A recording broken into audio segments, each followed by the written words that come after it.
Добар ден, го гледате неделното интервју на Радио Слободна Европа. Наш денешен гостин е писателот Петар Андоновски. Андоновски првата книга финалист за роман на годината, втората добитник на наградата, но изостана поддршката на Министерството за култура. Ве сметаат за неподобен или нешто друго е во прашање? Па не знам дали ме сметаат за подобен или неподобен, и не знам дали тоа беше некоја лична пресметка со мене или се работеше за нешто сосем друго, но сепак и покрај тоа што мојот прв роман беше во финале за роман на година и ги имав сите услови за да ги добијам финансиите од Министерство за култура, сепак не ја добив поддршката од непознати причини, но она што особено не изиритира и мене и мојот издавач беше сознанието кое го имавме ние дека јас сум добил финанси од комисијата, но подоцна кога списокот отишол некаде горе, сум бил испранен од списокот. Можеби тоа не е некоја лична пресметка со мене, но факт е дека сум бил испрлен за да биде ставен некој што е подобен. Во двете книги обработуваш обштествени теми. Во првата следењето на движењето на луѓето, во втората состојбите во судството низ двата главни лика.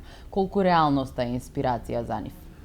Па сето она што секој дневно го гледаме, го доживуваме, случајно чуениве муабети во автобус, на автобускава станица, во кафуле, дури пиеме кафе, сето тоа некако си го наоѓа патот и на некој начин тоа се рециклира и на тој начин.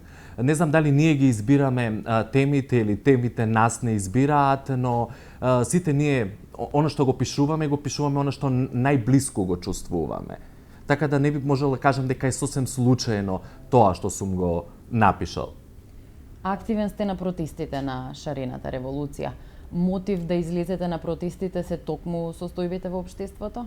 Апсолутно, значи правда мора да има, како што мора да има и криминална одговорност. За жал, Македонија се наоѓа во моментов е 30 години назад вратена.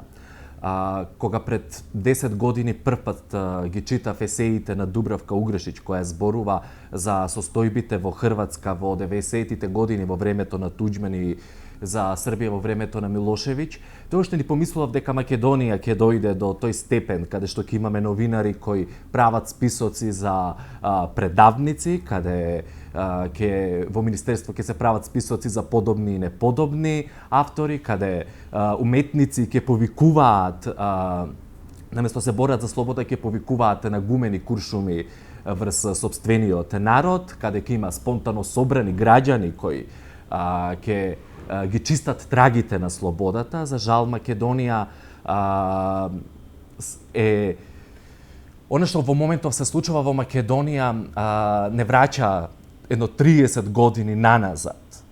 На почетокот, во 90-тите имавме многу повеќе демократија од колку сега.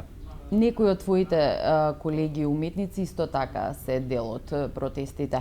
Ако тие треба да бидат движечката сила за отворена критика на власта, сметате ли дека тоа доволно го прават? Оно што особено ме радува е тоа што на протестиве речиси секој ден се активни многу писатели, особено писатели од мојата генерација. Нас не останува ова земја, нас не останува книжевноста. Па така да, кога ќе ги видам сите тие колеги, без разлика дали приватно се дружам со некој од нив или не, навистина ме радува што создавам заедно во исто време со тие луѓе. Сметам дека за разлика од другите области од уметноста, дека писателите се некако поотворени кон тоа, кон слободата, иако има и такви, како што имавме пример со еден писател кој напиша едно негативно писмо кон сите нас, што секој дневно протестираме, сепак се повеќе млади луѓе се активни на протестите и тоа е она што ме радува. Каде се постарите колеги?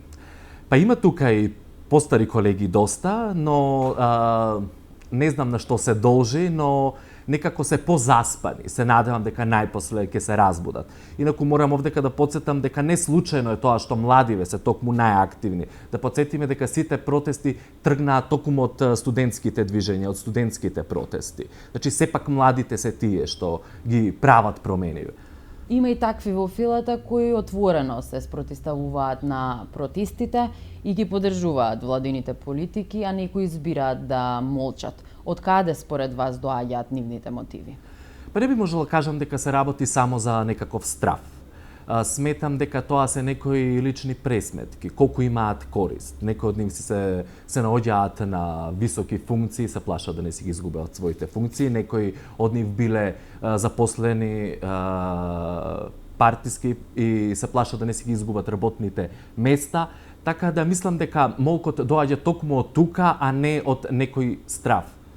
Треба ли уметноста да биде во корелација со политиката? Делумно. Не можам да кажам целосно, значи политиката не смее да навлезе во уметноста, но уметноста треба да биде таа која нели ќе ги разгледува сите општествени случувања, вклучително и политиката. Споменавте дека на протестите најчесто излагаат млади луѓе. Зошто изостанува поддршката од другите и може ли протестите да бидат помасовни?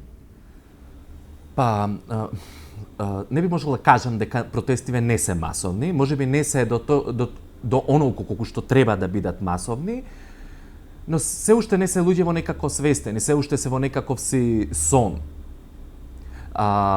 Не можам навистина да ги разберам луѓе во кои секој ден наместо да излезат и да се изборат за своите права, времето го поминуваат на кафе или на пиво. Сметам дека таквото нешто е сосем погрешно, дека ова е заедничка борба, ова не е борба само за нас што сме таму на улица, туку за сите граѓани на Македонија. Ова е борба за една подобра Македонија. Очекуваш ли тие да донесат промени? Апсолутно. На некој начин, успеевме да издействуваме една мала победа. Избори на 5 јуни нема.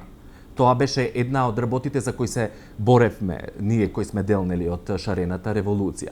Така да очекувам дека сега ќе биде укината и аболицијата. Ја спомена и аболицијата. Беше ли таа главната причина за луѓето да излезат на улица? Аболицијата беше само онака врвот. Беше последнава капка во чашава која прелеа и која експлодира до револт кај граѓаните. Иако незадоволството трае веќе со години. Така да аболицијата тоа беше само една причина плюс за да се излезе на улици. Зошто кај нас луѓето сакаат да зборуваат за општествените проблеми зад кулоарите, а не отворено? Апсолутно. Значи сите сме многу јаки кога седиме на кафе или на пиво, а кога треба јавно да се сподели некаков став, не нема никаде. Сметам дека тоа е многу погрешно. Токму молкот доведува до ова ситуација каква што е Македонија во моментов.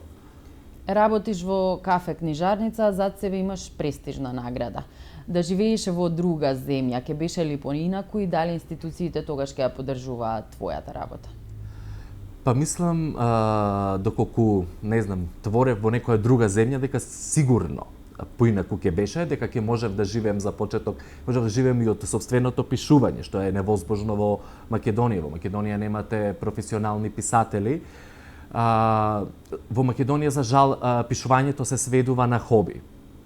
За да морате да работите нешто друго, доколку сакате да преживеете. Затоа понекогаш мислам дека имаме и не знам дали вам лично би се има случајно кога читате некој македонски автор, не видите дека тука има одлична идеја и има потенцијал за одлична книга, но сепак негде авторот потврдил. И сметам дека токму тоа 8 часа одење на работа и барање секој слободен миг за пишување, дека и тоа дури влијае врз самиот квалитет на делото.